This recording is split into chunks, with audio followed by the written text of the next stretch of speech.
Praise lord పిల్లలు, మీ అందరికీ కూడా ప్రభు అయిన యేసుక్రీస్తు పరిశుద్ధ నామములో వందనములు చెల్లిస్తున్నాను. మీరందరూ ఎలాగున్నారు? మీరు బాగున్నారు కదా?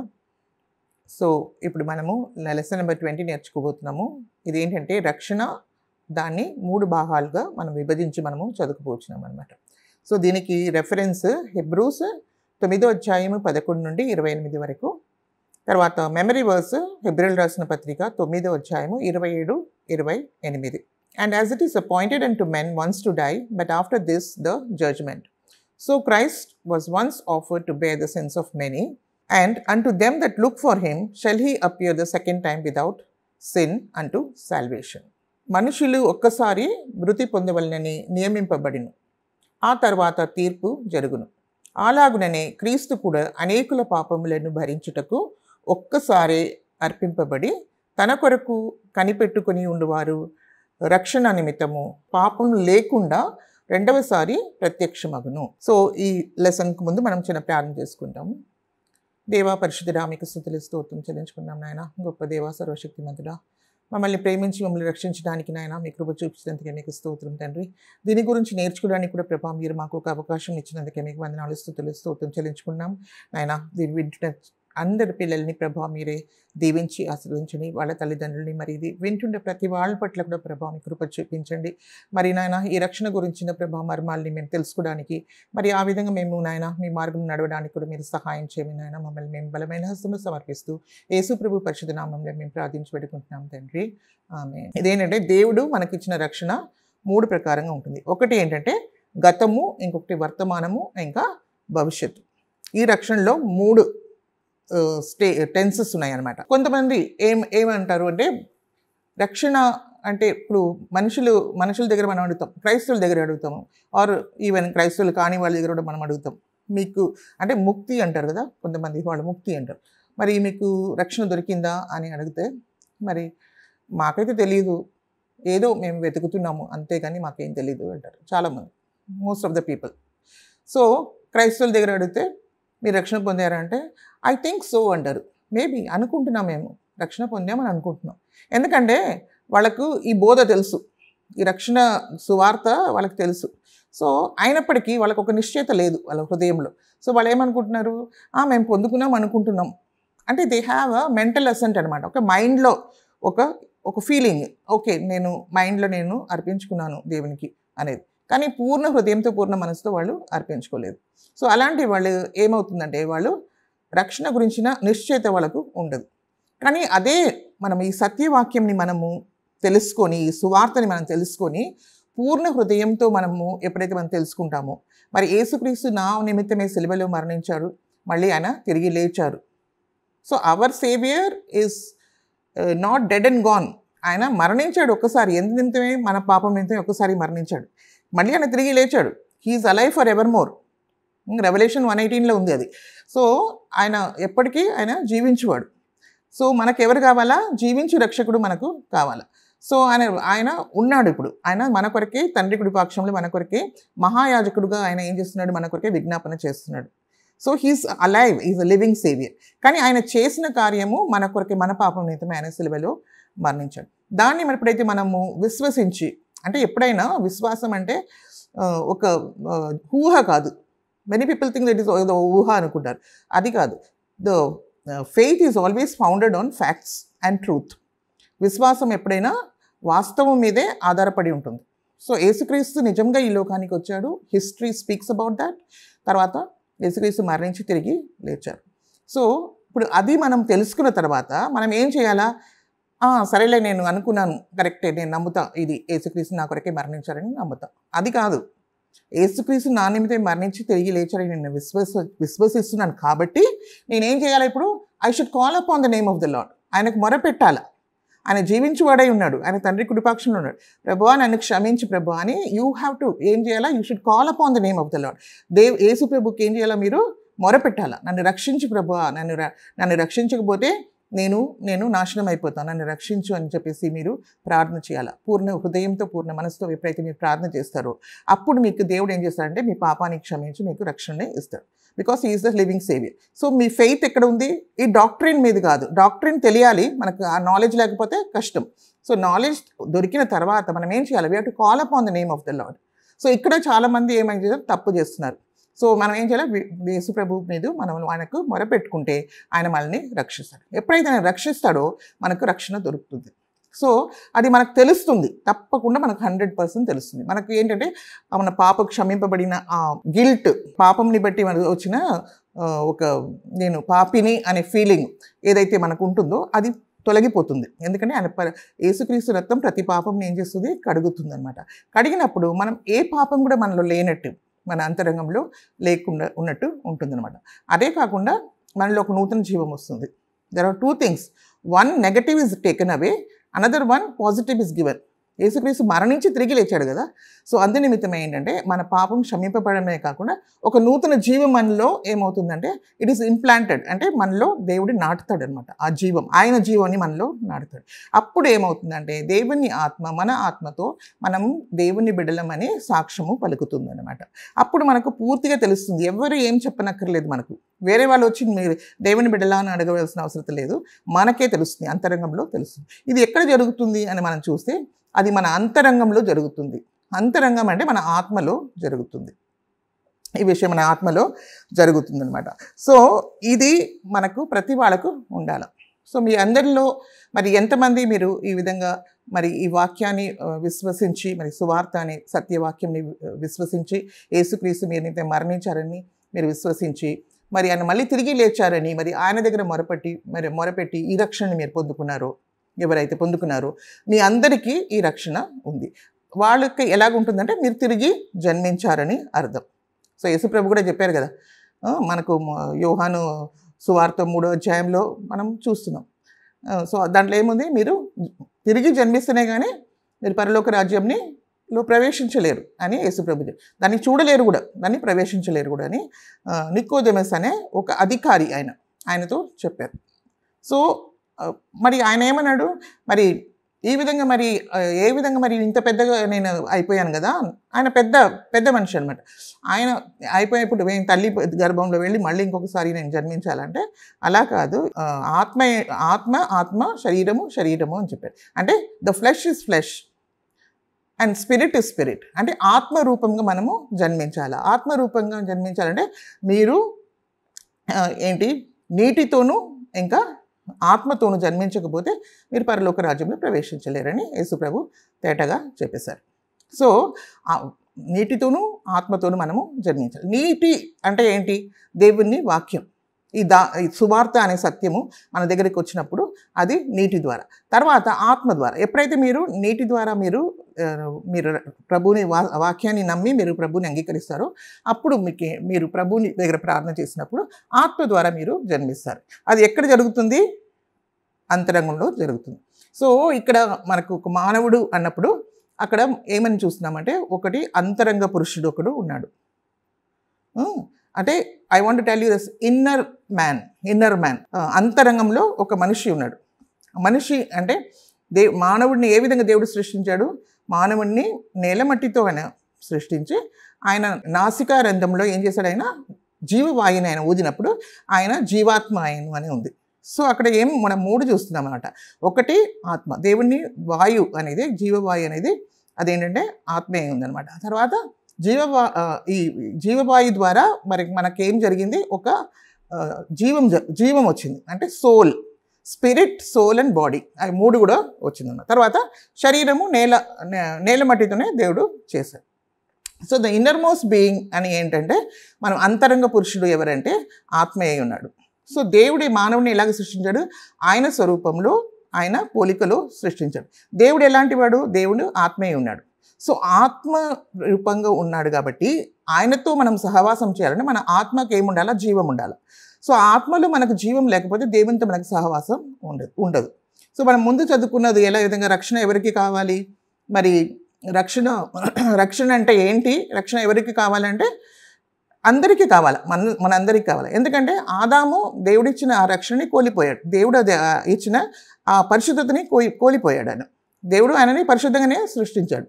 మరి దేవుని మాటకు ఆయన లోపడకుండా ఆయన పాపం చేయడంని బట్టి ఏమైపోయాడు, ఎప్పుడైతే దేవుడు చెప్పాడో ఆ ఫలము అంటే మంచి చెడు ఫలం చెట్ల నుండి తినే ఫలము ఎప్పుడైతే తింటావో ఆ దినము మీరు నిశ్చయంగా చనిపోతారన్నారు.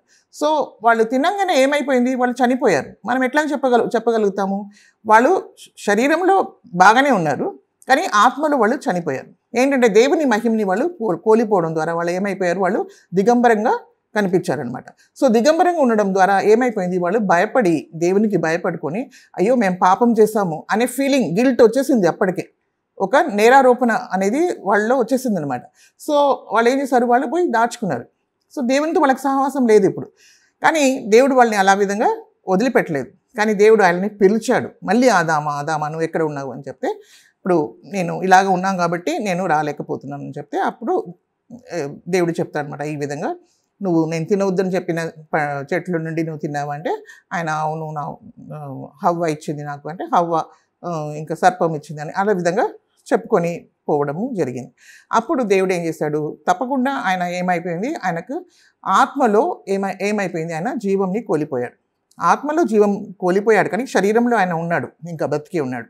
కానీ శరీరము తర్వాత మరణం వచ్చింది ఆయనకు కదా, ఆఫ్టర్ సో మెనీ ఇయర్స్ తర్వాత. కానీ ఆత్మలో వెంటనే ఆయన చనిపోవడం ద్వారా ఆయన ఏమైపోయాడు, ఏదైనా తోటంలో కూడా వెళ్ళగొట్టబడినాడు. కానీ దేవుడు మరి ఆయనని నాశనం కొరకు ఆయనని అక్కడ నియమించలేదు, కానీ ఆయనకి మరి రక్షణ ఇవ్వాలని కోరుకున్నాడు. సో ఈ విధంగా చేయడం ద్వారా ఆదాం హవ్వ ద్వారా ఏదైతే జరిగిందో అది ఆదాం హవ్వ నుండి అందరికీ వచ్చేసింది అనమాట. ఆయన ద్వారా జన్మించిన ప్రతి వాళ్ళలో ఆ పాపం అనేది వచ్చేసింది. సో ఆదాం ఎప్పుడైతే పాపం చేశాడో ఆయన ఏమైపోయాడు, నిర్దోషంగా ఉన్న ఆయన ఏమైపోయాడు, ఆయన పాపి అయిపోయాడు. సో పాపికి జన్మించిన వాళ్ళు ఎవరు, పాపియే. సో మనం అందరం కూడా పాపులం. కుక్కకు ఏదైతే జన్మిస్తుందో కుక్కనే. సో దానికి ఏం నేర్పించవలసిన అవసరం లేదు. కుక్క ఏం చేస్తుంది, మొరుగుతుంది. అది చేయవలసినదంతా ఏ తల్లి ఏం చేస్తుందో అదంతా కూడా ఇది కూడా చేస్తుంది. సో అదేవిధంగా పాపం మనం ఎందుకు చేస్తున్నామంటే మనం పాపులం కాబట్టి మనం పాపం చేస్తున్నాం. సో దీంట్లో నుండి దేవుడు మనల్ని విడిపించాలని చెప్పేసి యేసు ప్రభు ఈ లోకానికి రావాలని. ఈవెన్ మనకు రెవల్యూషన్ ప్రకటన గ్రంథం 13వ అధ్యాయం 6వ వచనంలో ఉంది. అంటే భూమి పునాది మొదలుకొని వధింపబడిన గొర్రెపిల్ల అని రాయబడి ఉంది అక్కడ రెవల్యూషన్లో 13వ అధ్యాయం 6వ వచనంలో మనము చూడుతున్నాము. అంటే ఇన్ ద స్పిరిట్ అప్పుడే దేవుడు ఈ విధంగా నియమించున్నాడు. కానీ వెన్ జీసస్ యేసుప్రభు ఈ లోకానికి వచ్చినప్పుడు ఏం జరిగిందంటే ఆయన he manifested himself in the flesh. ఆయన శరీరంలో బయలుపరచబడినాడు.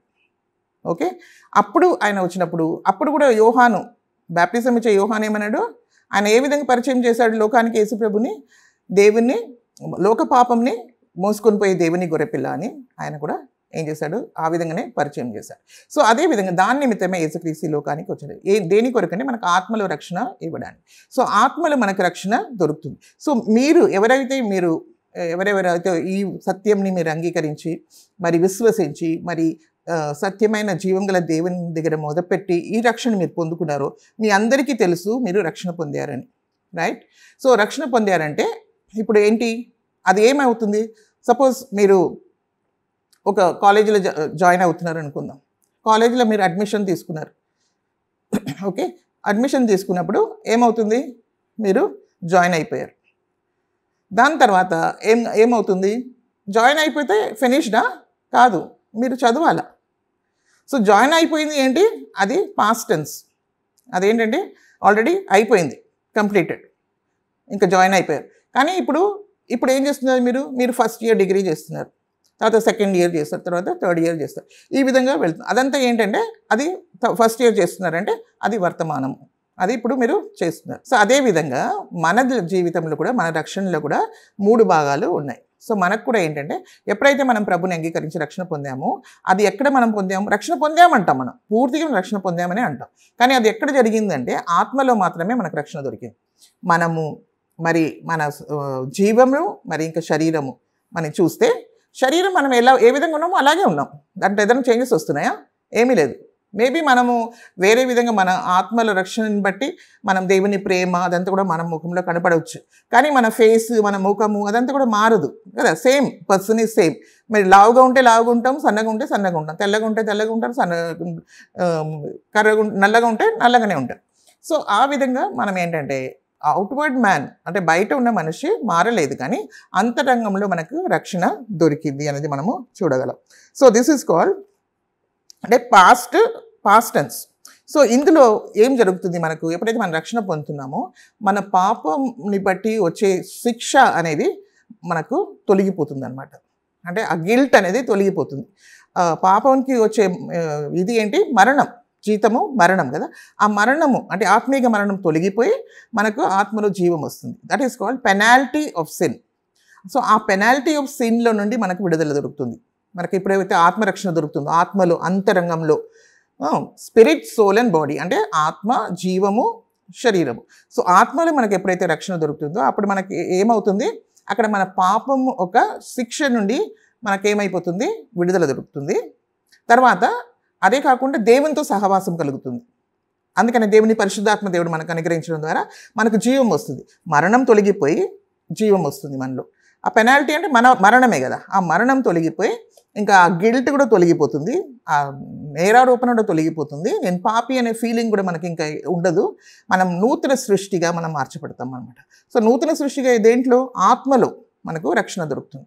సో దీన్ని ఏమంటారంటే పెనాల్టీ ఆఫ్ సిన్లో నుండి మనకు విడుదల దొరుకుతుంది అనమాట. సో దీని విషయంలో మనం చదివితే మనకు చాలా ప్లేసెస్లో మనం చూడగలం. అంటే దీంట్లో మనం చూస్తే మనము నిజంగా ఇది ఎలాగుంటుందో దీన్ని యేసుక్రీస్తు రక్తంని బట్టి, మరి ఆయన మీద ఉన్న విశ్వాసాన్ని బట్టి, ఆయన జీవాన్ని బట్టి మనకేం దొరికింది, ఆత్మలో రక్షణ దొరికింది. మనకు ఇంకా నేరారోపణ అనేది ఉండదు. ఇంకా కండెమ్నేషన్ అంటే శిక్షావిధి లేదు. మనకు శిక్షావిధి లేదు ఆత్మలో. మనకు దేవుడు మనల్ని చూసినప్పుడు ఎలాగ చూస్తాడు తెలుసా, మన ఆత్మని చూసినప్పుడు యేసుక్రీస్తు ఎలాగ ఉన్నాడో ఆ విధంగా మనం ఉంటాం. అంటే క్రీస్తు మనలో జీవిస్తాడు కాబట్టి ఆయనని మనలో చూస్తాడు. కానీ మనం చనిపోయినది అది పాస్ట్, అది ఆల్రెడీ అయిపోయింది. It is no more there. Now we are spiritually alive. మనం దేవుని విషయంలో మనకి ఏమైంది, ఆత్మీయంగా మనము జీవం పొంది ఉన్నాము. ఇది మనకు బాగా తెలుస్తుంది. ఎంతో గొప్ప ఆనందము, ఎంతో గొప్ప సంతోషము, తర్వాత నిత్య జీవం గురించిన నిరీక్షణ, మనకు విశ్వాసము, ఇంకా పరిశుద్ధాత్మ ద్వారా వచ్చే ఫలములు, ఆత్మఫలములు అవంతా కూడా మనలో మొదలు పెడతాయి అన్నమాట. సో మనము ముందు ఏదైనా మనము హేట్ చేసేవాళ్ళం. ముందు మనకు బైబిల్ చదవాలంటే ఇష్టం ఉండదు రక్షణ పొందడానికి ముందు. కానీ రక్షణ పొందిన తర్వాత ఏంటంటే బికమ్ అలైవ్. అంటే దేవుడి వాక్యం ఎలాంటిది అంటే అది పాలు లాంటిది. సో ఆ పాలుని మనం తాగాలని ఆశపడతాం. ఇంకా ప్రేయర్ చేయాలా, ప్రార్థన చేసుకోవాలా అంటే దేవుడిని మనం కలుసుకుంటాం అనమాట. ఫెలోషిప్, దేవునితో మనకు సహవాసం అనేది కలుగుతుంది. సో ఈ విధమైన చేంజెస్ అంతా కూడా మనకి ఎక్కడ జరుగుతుందంటే ఆత్మలో జరుగుతుంది. సో ఈ విధంగా మనం నూతన సృష్టిగా మనం మార్చబడతాం. సో పాత మనిషి ఏమైపోయాడు, ఆయన తొలగిపోయాడు.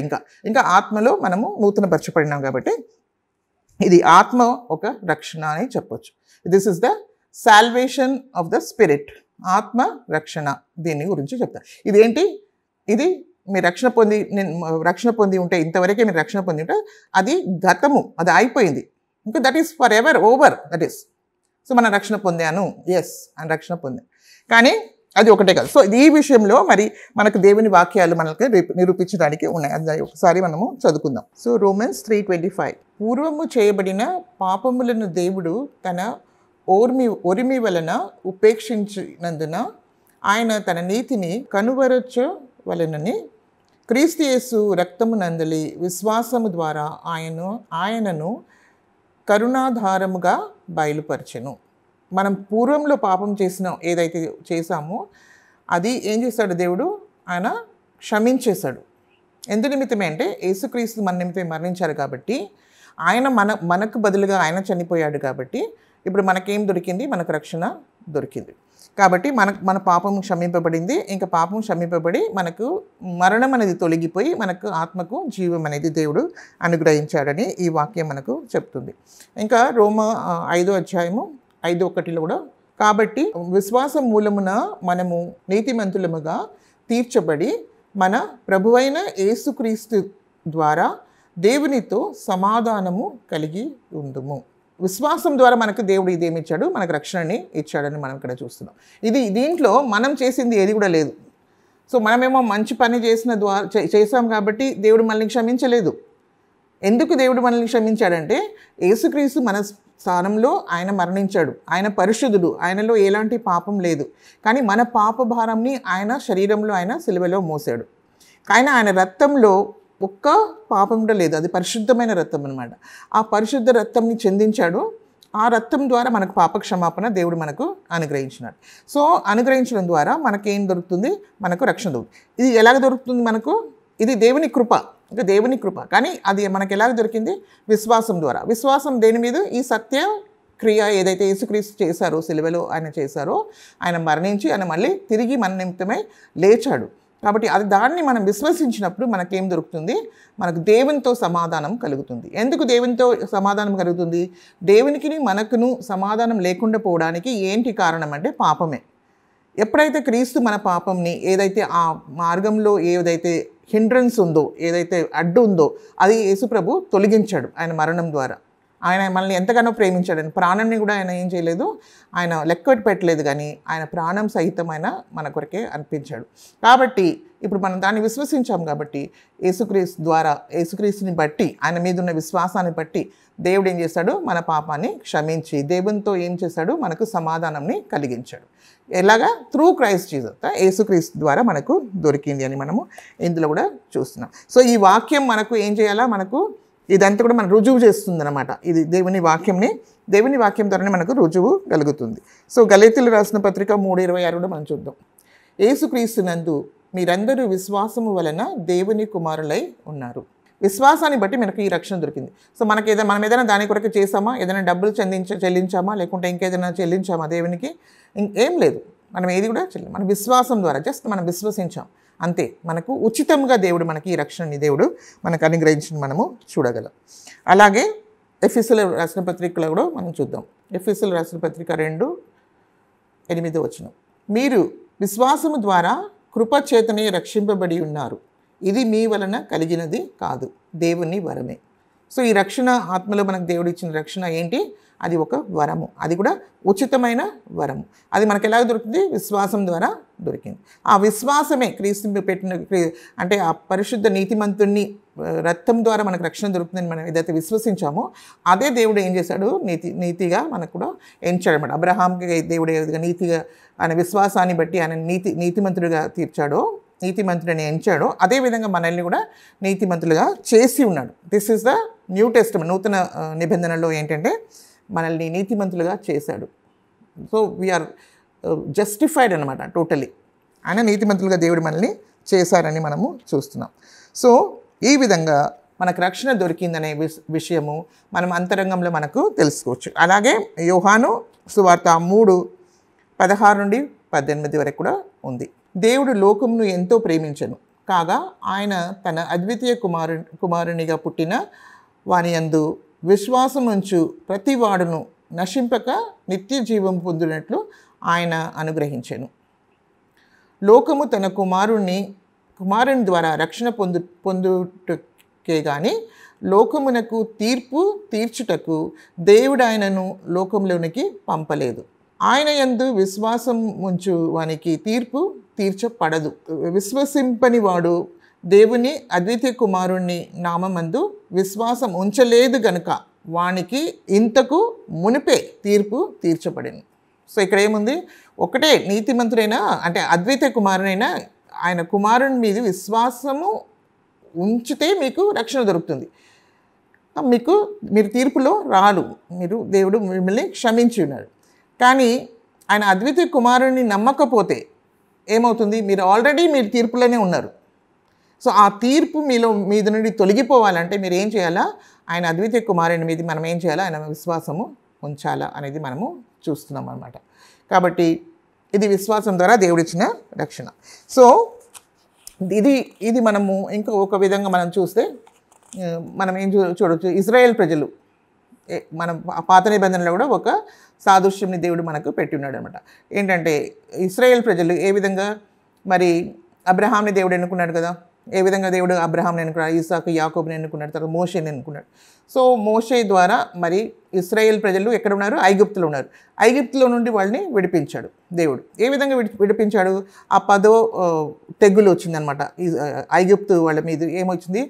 అందరూ ఫస్ట్ బార్న్ చైల్డ్ అందరూ కూడా చనిపోయారు. అప్పుడు ఇశ్రాయేల్ ప్రజలు మాత్రం ఏ విధంగా కాపాడబడినారు? అక్కడ ఒక పస్కా గొర్రెపిల్ల చంపబడిందనమాట. చంపబడి దాని రక్తంని వాళ్ళ ఇంటి ద్వారం పైన వాళ్ళు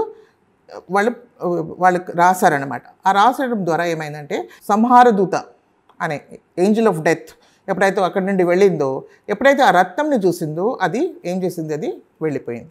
దాన్ని ఆ ఇంట్లో దాన్ని ముట్టలేదనమాట.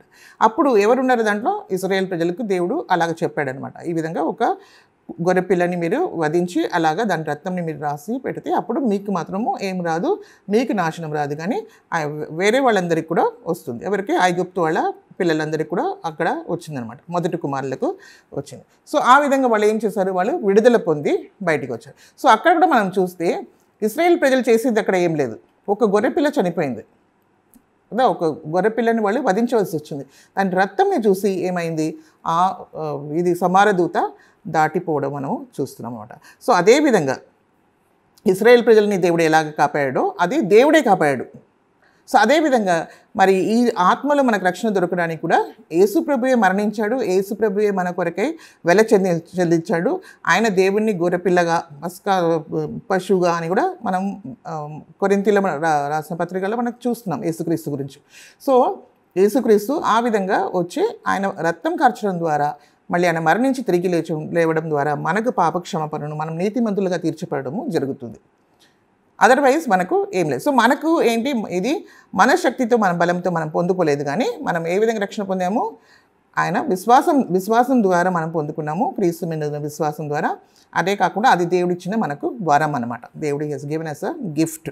సో ఈ విధంగా మనం చూస్తే ఇశ్రాయేల్ జీవితంలో మరి వాళ్ళకు కూడా ఏ విధంగా జరిగిందో అదే విధంగా మనకు ఆత్మలో మనకు రక్షణ దొరుకుతుంది.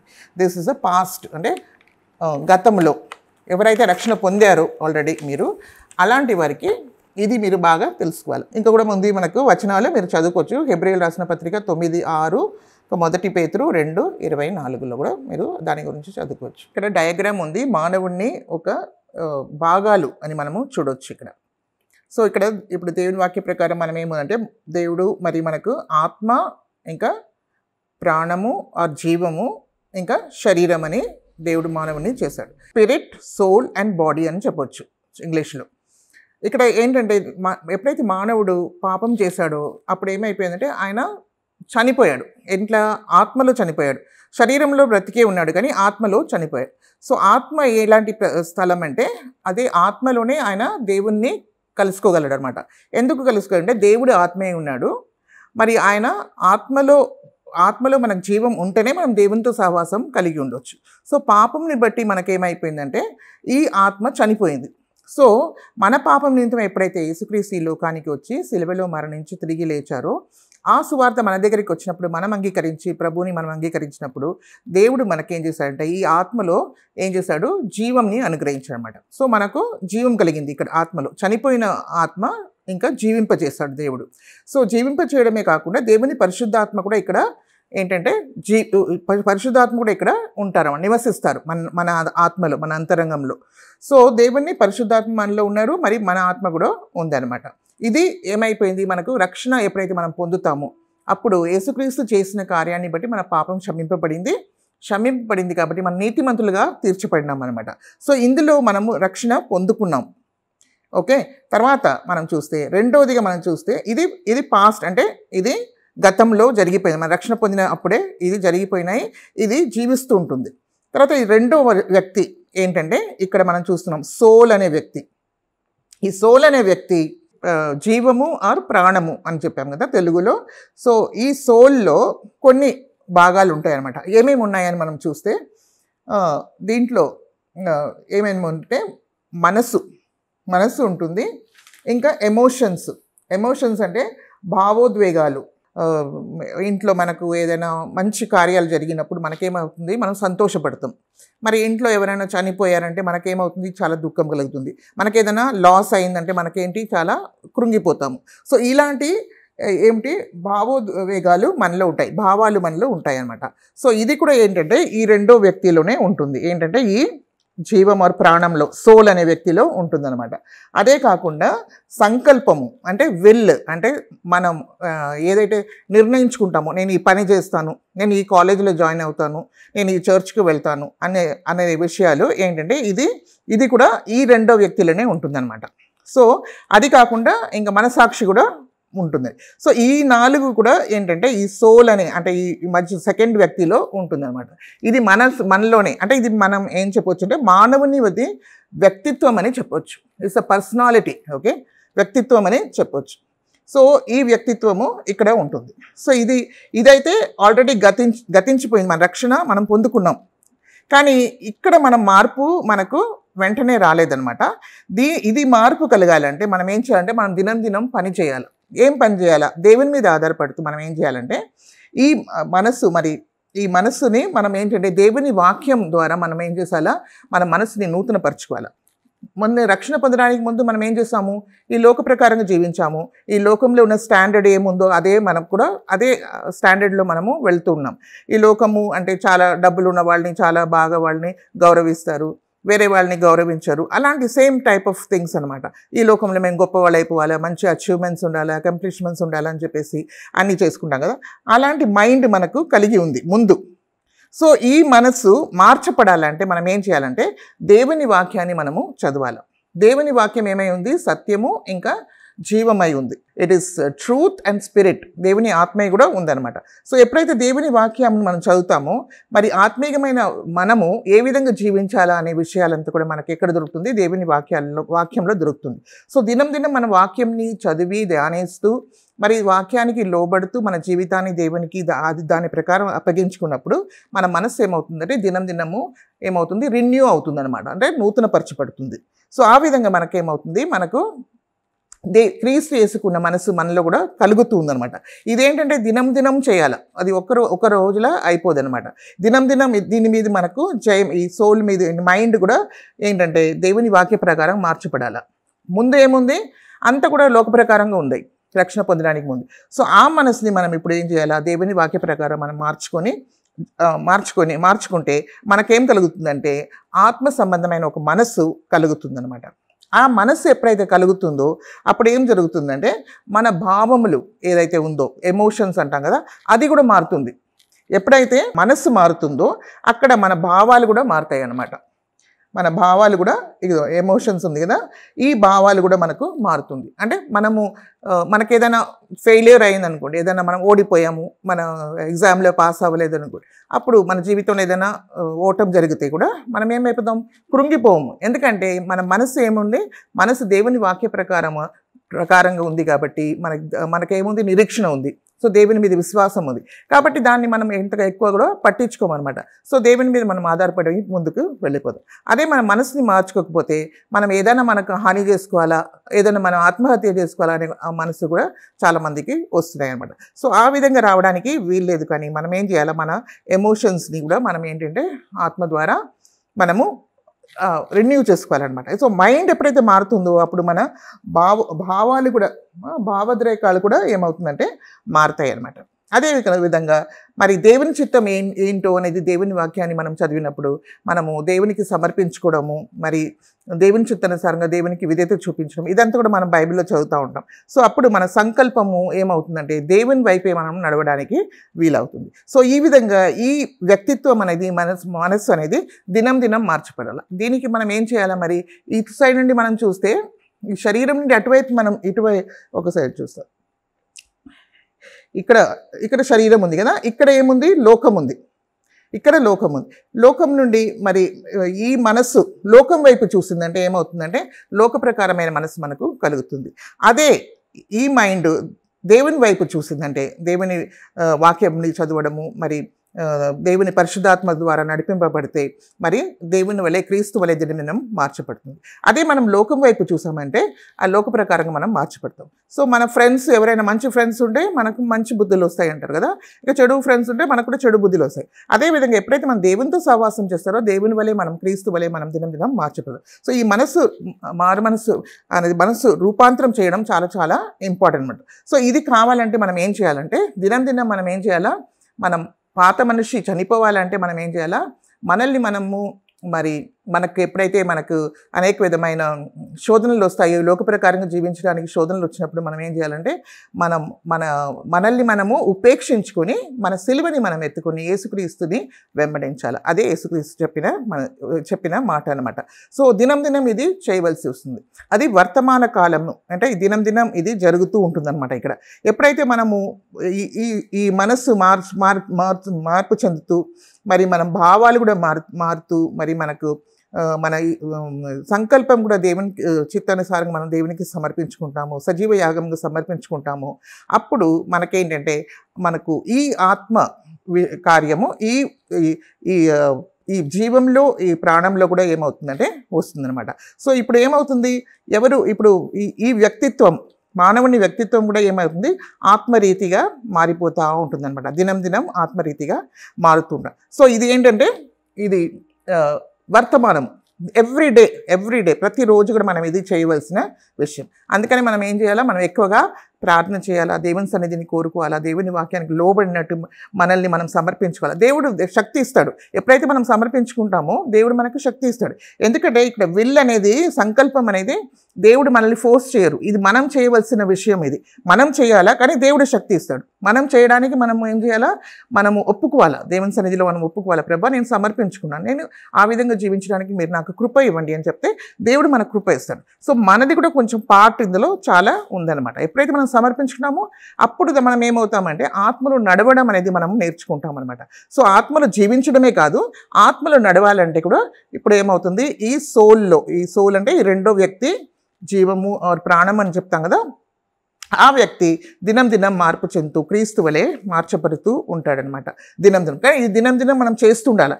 యేసు ప్రభు వచ్చే వరకు సపోజ్ మనం జీవించి ఉంటే ప్రభు రాకడ వరకు కూడా ఇది జరుగుతూ ఉంటుంది. లేకుంటే మనం ముందే మరణించామంటే క్రీస్తునందు మనం మరణిస్తాం. సో తర్వాత ప్రభు రాకడలో మనకు మార్పు చెందుతుంది. తర్వాత థర్డ్లీ ఇక్కడ ఏముంది, శరీరం ఉంది. ఈ శరీరము మరి ఈ మనస్సు, ఈ వ్యక్తిత్వం ఏదైతే మారుతుందో దాని ప్రకారము ఈ బాడీ, ఈ శరీరం కూడా పనిచేస్తుంది అనమాట. సో ఇది లోక ప్రకారంగా లోకంతో దీనికి చాలా దగ్గర సంబంధం. ఇదంతా లోకం అనమాట. ఈ లోకంకి ఈ శరీరానికి చాలా దగ్గర సంబంధం. దీంట్లో మనకి 5 విధమైన ఇది ఉన్నాయి కదా. మనకు ఏముంది, మన కంటి ద్వారా ఈ లోకాన్ని మనం చూస్తాము, ఇంకా మన చెవి ద్వారా ఈ లోకంలో జరిగే విషయాలంతా కూడా వింటున్నాము. సో ఈ మన కాళ్ళు చేతుల ద్వారా మనం నడవడం జరుగుతుంది. ఇదంతా కూడా ఈ శరీరంలో ఉంది. సో ఎప్పుడైతే మనకు ఇలాంటి మంచి మనస్సు ఉంటుందో, దేవుని సంబంధమైన మనస్సు ఉంటుందో, అప్పుడు ఏమవుతుందంటే అదే విధంగా మనము శరీరం ద్వారా కూడా మనము ఏంటంటే అదే మార్గంలో నడవడానికి మనస్సు చెప్తేనే మనం శరీరం కూడా పనిచేస్తుంది. సో ఆ విధంగా మనం ముందుకు సాగడానికి వీలుంటుంది. సో ఈ శరీరం అనేది ఎప్పుడు మారుతుంది.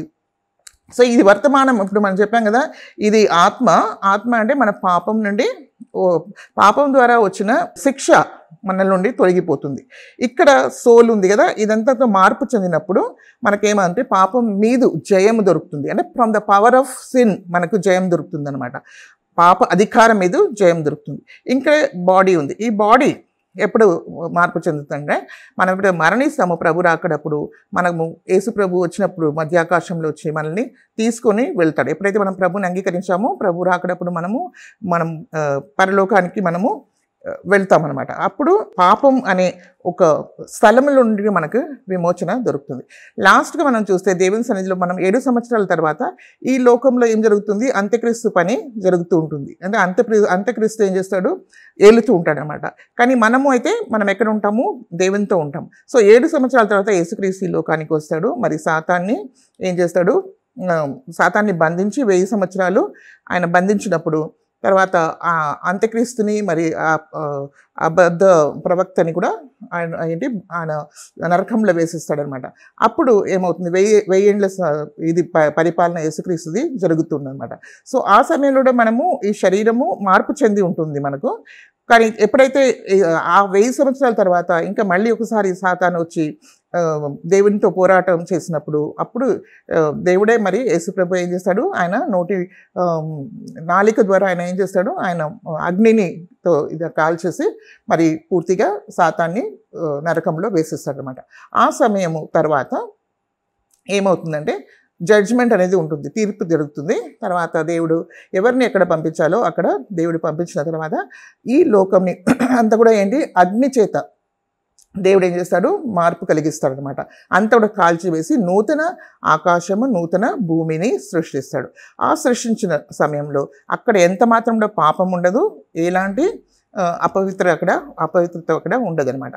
అప్పుడు నూతన యెరూషలేము, అందులో దేవుని బిడ్డలందరూ కూడా ఉంటారు, ఆయన సంఘము అందరూ కూడా మరి యేసుక్రీస్తు పెండ్లి కుమార్తెగా మరి నూతన యెరూషలేము పైనుండి వచ్చి ఈ భూలోకం పైననే ఉంటారు. అది నూతన యెరూషలేము మరి నూతన భూమి నూతన ఆకాశంలో ఉంటుంది. అప్పుడు అంటే దాని ప్రెజెన్స్ నుండి అంటే పాపంని ఒక సన్నిధిని కూడా మన దేవుడు ఏం చేస్తాడు, మనల్ని దూరం చేస్తాడనమాట. అప్పుడు అక్కడ ఏ పాపం కూడా ఉండదన్నమాట. అప్పటి నుండి కూడా మనము ఏంటంటే పూర్తిగా దేవుని చిత్తం సంపూర్ణంగా ఎప్పుడైతే దేవుడు మానవుని సృష్టించాడో, ఏ ఉద్దేశంతో సృష్టించాడో ఆ ఉద్దేశము యేసుక్రీస్తునందు అందరు మానవులకు ఏమవుతుందంటే నెరవేర్చబడుతుంది. So this is what it. So ఇది ఫ్యూచర్లో జరుగుతుంది. ఇది సోల్లో అంటే మన జీవంలో రెండో వ్యక్తి ఉన్నాడు కదా, ఇది దినం జరగాల, మన పాప అధికారం మీద మనకు జయం దొరుకుతుంది. ఇంకా ఆత్మలో మనం రక్షణ పొందాము, ఇందులో మనము ఇంకా జీవంలో మనకు దినం రక్షణ పొందాలి. తర్వాత శరీరంలో మరి ప్రభు రాకడప్పుడు మనకు ఏంటంటే పూర్తి అయిన నూతన యెరూషలేములో మనం ఉండి మరి భూమి నూతన ఆకాశం నూతన భూమి మీద మనం ఉన్నప్పుడు ఆ పాపం అంతా కూడా ఏది కూడా లేకుండా దేవుడు చేస్తాడనమాట.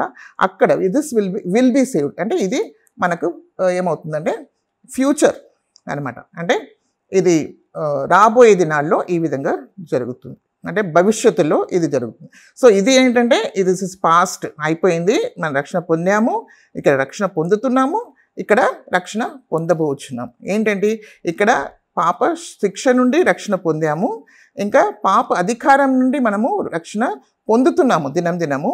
మరి శరీరంలో పాపం ఒక సన్నిధిలో నుండి అంటే పాపం ఉన్న స్థలంలో నుండి మనకు విడుదల కలిగిస్తారన్నమాట. అప్పుడు మనం పూర్తిగా పరిశుద్ధంగా ఆత్మలో శరీరంలో ఇక్కడ ఆత్మలోను ఇంకా ప్రాణంలోను ఇంకా శరీరంలోను అప్పుడు పూర్తిగా ఏంటంటే ఆత్మ ద్వారా మనము నడిపింపబడే వారంగా పూర్తిగా ఆత్మీయులుగా మనము అయిపోతాం. Will be perfect in Christ అంట. This is what is the human structure. So ఇది మానవుని యొక్క స్ట్రక్చర్. అందుకని ఇది ఇన్నర్ మోస్ట్ బీయింగ్ ఎప్పుడైతే యేసుప్రభు అన్నాడో నన్ను విశ్వసించే వాళ్ళు ఆయన అంతరంగం నుండి జీవజలపు నదులు ప్రవహింపు అంటే ఆత్మలో అది జరుగుతుంది అనమాట. సో ఇది కూడా మనకు దినం జయం పొందాలి. జయం పొందిన వాళ్ళుగా జయం పొందిన క్రైస్తవులుగా మనము ఉంటాం. సో ఇది ఫ్యూచర్లో జరిగేది అనమాట. ఇది ఏంటంటే భవిష్యత్తులో ఇది జరిగేది. సో ఈ విధంగా దేవుడు మానవుని సంపూర్ణంగా క్రీస్తు వలె మార్చడానికి దేవుడు సంకల్పించి ఉన్నాడు. సో మీకు బాగా అర్థమైంది అనుకుంటున్నా. So these are the parts అనమాట. Praise the Lord. Hallelujah hallelujah hallelujah. పరిశుద్ధుడా మీకు స్తుతులు స్తోత్రం చెల్లించుకున్నాం తండ్రి.